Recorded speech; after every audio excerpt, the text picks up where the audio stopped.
Hi everybody, I hope that you're all doing well. So apologies, we're not back at the bookcases yet. We will get back there, I promise. I'm just enjoying having my reeler a bit too much and having the freedom to film wherever I want. And apparently wherever I want to film is right here at my dressing table. But actually it was the perfect place for this particular video. I basically hinted to people during Vlogmas that I was planning on doing a tier ranking video, which is something I've never done before, but I thought would be really interesesting to do with the historical fiction that I've read during 2020. You'll probably have seen I did a video about why I don't always love historical fiction, even though, like, in theory, I should be a massive fan of historical fiction, but a lot of it just falls a little bit flat for me, and I don't know what's going on there. When I love a piece of historical fiction, like, I love it, I grasp onto it, it is everything to me. But when I hate it, oh boy.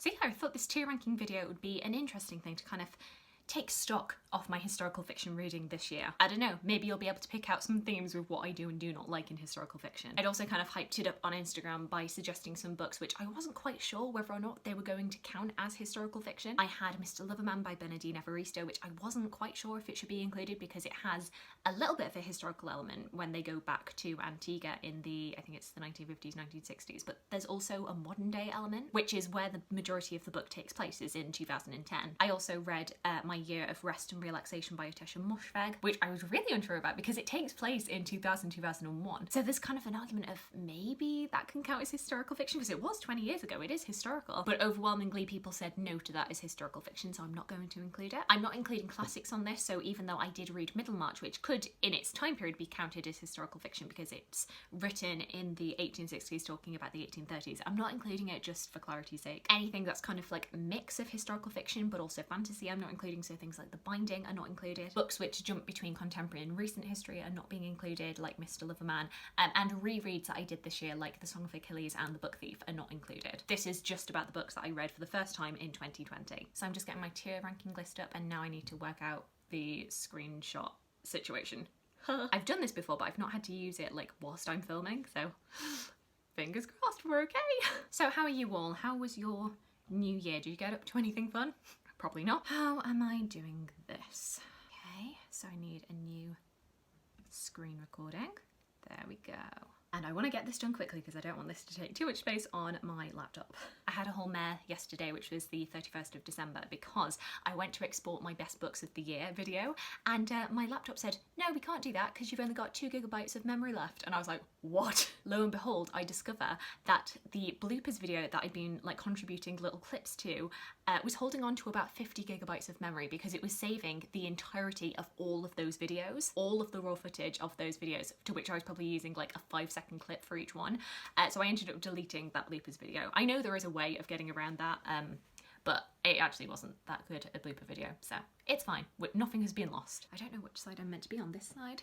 This side? I don't know. I'll stay here. I'll be safer. Okay, so starting off with Hamnet by Maggie O'Farrell. You'll probably know if you've watched my review of Hamnet that I had a whole odyssey with coming around to liking this book. I think it's actually really well done, but originally I had some issues with it, especially the portrayal of Agnes and this whole notion of Shakespeare's family and that we have to reclaim the family because Shakespeare just looms so large. And I was kind of like, well, does he? Because he, as a historical person, we don't know much about him, so why do we need to reclaim anybody from his like domineering gaze or something? I don't know what I'm talking about. Anyway, I'm gonna put this into the second tier. I think for a lot of people this would be top tier. I thought it was really brilliant, especially the second time that I read it, but it hasn't transcended into like my favourite books of all time, so I'm going to keep it on that second tier. Fantastic book, you definitely should read it, just not an all-time fave. Then we have The Vanishing by Britt, which was a very much loved book on BookTube in 2020. I thought this was really good.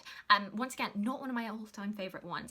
I'm kind of hovering between the second tier and the third tier, but I think it would be like quite high up in the third tier. It hasn't left the actual story itself hasn't left a massive impact. More the themes and the general discussion that it has is what stayed with me. We then have Birdsong by Sebastian Fox, which I read in February. This one I'm kind of hovering between the C tier and the B tier. Like technically it's a B tier, but in terms of my personal enjoyment, it's a C tier. So I'm going to drop it there for now, which might be controversial. We'll come back to that one maybe. Then we have my love of my life, The Other Bennett Sister. I don't care if nobody else agrees with me, I'm putting that on top tier. Supreme. And then Longbourn by Joe Baker. Yeah, I had issues with this book. This book was the only 1-star read that I had in 2020. Sorry, I know a lot of people love that book, but I just could not stomach it. We then have A Fine Balance by Rohinton Mystery. I'm going to put this in the B tier.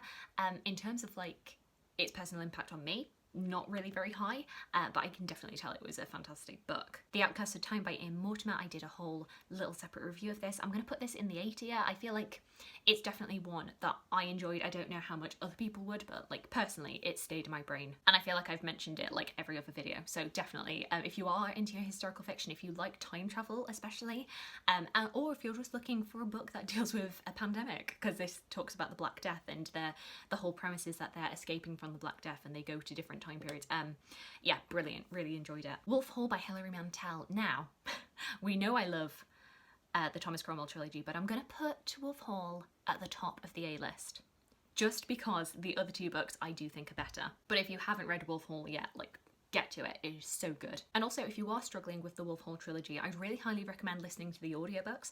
I think because it is so descriptive and so immersive, sometimes it can really help propel you into that world to listen to it and imagine the surroundings rather than just reading it. Sometimes I will have a bit of an issue with immersing myself in a world just from reading about it, but actually listening to it, I can see everything before me. Next we have Bone China by Laura Percell, which I did not think much of, so that's going into the C category. Yeah, it just felt like 3 different novels that were being shoved into one, and none of them linked up very well together. It had time jumps here, there and everywhere, which I did not understand. I didn't think they added anything, and none of the characters were particularly compelling, so meh.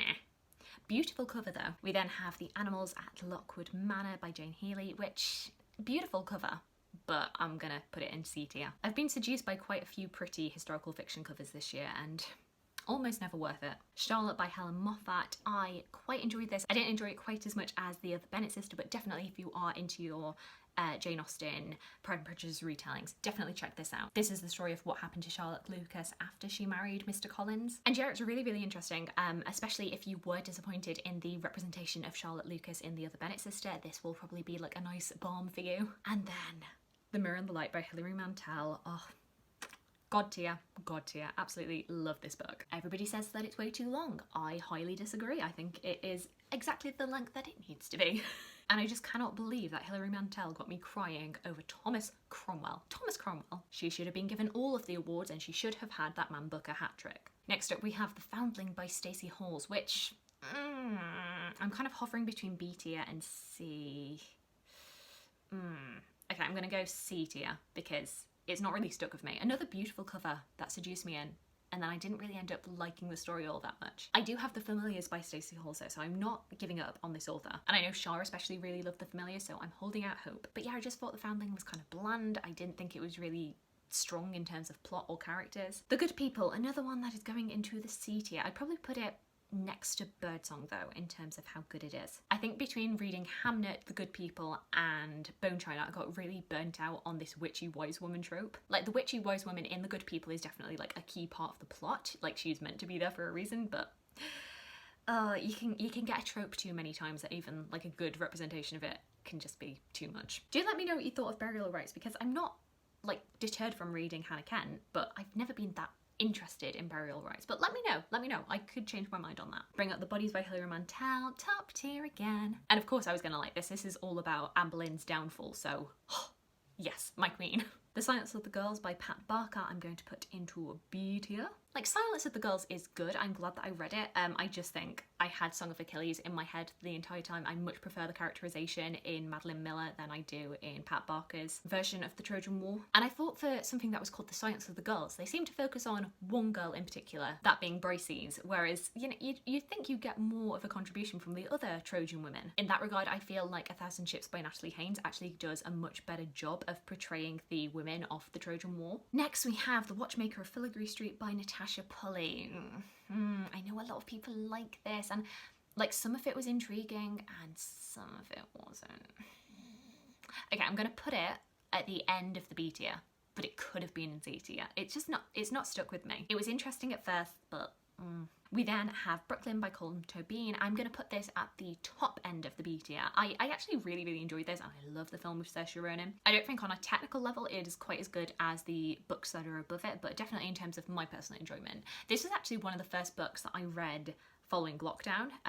Nice little short thing to get me back into reading, because I think there was a week after lockdown was announced where I couldn't concentrate on any books at all.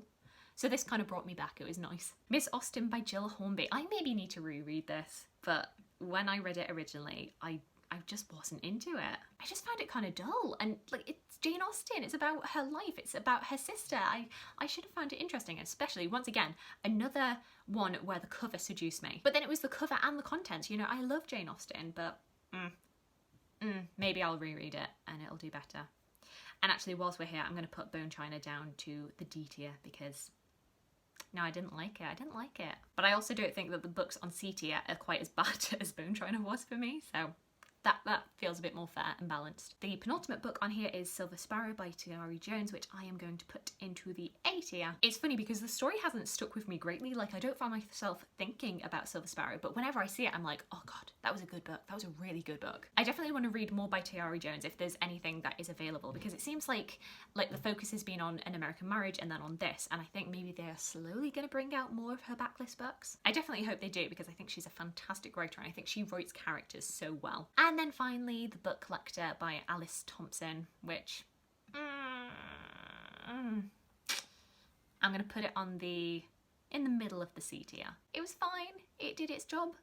I can't remember much about it. I feel like that's just the case with me in historical fiction. I will either hate it, as you see with the D tier, absolutely love it, rave about it any chance I get, as you see with the S tier, and then there's everything else which I kind of forget, and it just doesn't leave that much of an impression on me. So what are we getting from this list? I guess what we are getting is that I really do not like books which have the witchy wise woman trope. I like things that are character focused. I like things that are that little bit reflective and introspective. There's some very interesting concepts, I think, that have really stood out to me in these top tiers. So things like Hamnet and the Outcast of Time, I think they had really interesting, strong concepts. And it doesn't have to be super plot heavy for me to enjoy it either. But I feel like that's how I generally feel about any sort of fiction, not just historical fiction. I want great characters, I want an interesting concept. If you are going to do historical fiction, I want it to be clear that you have done your research, you know what you're talking about, which I think is definitely the case with my top lot of books. I feel like, especially with Mantell and with the other Bennett sister, you could tell how much those authors loved the time period. They knew it like the back of their hand. It was just a love letter to Tudor England and to Jane Austen. Same with Hamnet, same with the Outcasts of Time. Like, you can tell